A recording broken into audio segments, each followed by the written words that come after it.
माझ्या मायमाऊलींना ऑक्टोबरचे नोव्हेंबरचे 3,000 रुपये परत तुम्हाला पाठवतो। मायमाऊलींनो, आता तुम्हाला जो काही आता सप्टेंबरचे पैसे सोडलेत 49 लाख खातेदारांच्या खात्यावर लवकरच 8-10 दिवसात मुख्यमंत्री माझी लाडकी बहीण योजना माहिती आहे, त्याच्यामध्ये पहिले 3,000 रुपये आम्ही दिले 2 महिन्याचे। आता सप्टेंबरचे 1,500 रुपये सोडलेत, ते तुमच्या अकाउंटला येतील, काहींच्या आया बहिणीच्या अकाउंटला आले। रक्षाबंधन होऊन गेलं तरी देखील जाईल तिथं माझ्या मायमाऊली मला राखी बांधतात, अतोनात प्रेम करतात, पाठिंबा देतात। ते सांगतात की दादा तुम्ही आमच्याकरता एक चांगली योजना आणली, सरकारने आणली, महायुतीने आणली।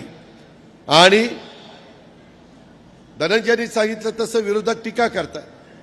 काही जण म्हणाले की आम्ही सरकारमध्ये आल्यानंतर ती योजना बंद करू। का रे बाबा, तुमच्या का पोटात दुखतं? जर माझी मायमाऊली खुरपणीला जाते, काचा गोळा करते, कचरा गोळा करते, धुणं भांडी करते, अशा पद्धतीची कामं करत असताना झोपडपट्टीमध्ये राहते, गरीब आहे, आम्ही योजना आणल्या त्या एका समाजाला, एका जातीला, एका धर्माला डोळ्यासमोर ठेवून आणल्या नाही। आम्ही लाडकी बहीण योजना आणली। तुमचे पैसे डायरेक्ट तुमच्या अकाउंटला आहेत, कधी काढायचे, काय काढायचे नवऱ्याला विचारायचं कारण नाही। तुमच्या मनात आलं तुम्ही पैसे काढा, तुम्हाला जे करायचंय ते तुम्ही करा। मायमाऊलींनो, आता तुम्हाला जो काही आता सप्टेंबरचे पैसे सोडलेत, आमचीच मुलगी आदिती तटकरे त्या खात्याची मंत्री आहे।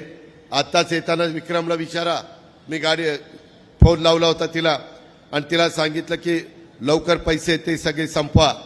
ते संपवले की पुढचे पैसे सोडतो आणि मग तुम्हाला आचारसंहिता लागायच्या आत माझ्या मायमाऊलींना ऑक्टोबरचे नोव्हेंबरचे 3,000 रुपये परत तुम्हाला पाठवतो।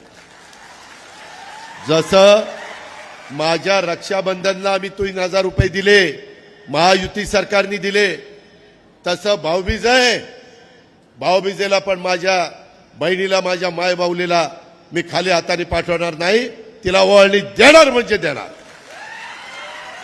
हा माझा वादा आहे। हे सांगायला मी जनसन्मान यात्रेच्या निमित्तानं जातो। मायमाऊलींनो, सगळ्यांना सांगा घरी जाऊन, काही घरामध्ये दोघींना पैसे येत आहेत, 18-36,000 वर्षाचे, त्याच्यामध्ये बिल माफ केलंय, त्याची 10,000 रुपयाची बचत झाली। मगाशी धनंजयनी सांगितलं त्याच्या खात्यातनं 6,000, मोदी साहेबांच्याकडनं 6,000, ते 12,000 रुपये आम्ही आमच्या बांधवांना, शेतकऱ्याला देतोय।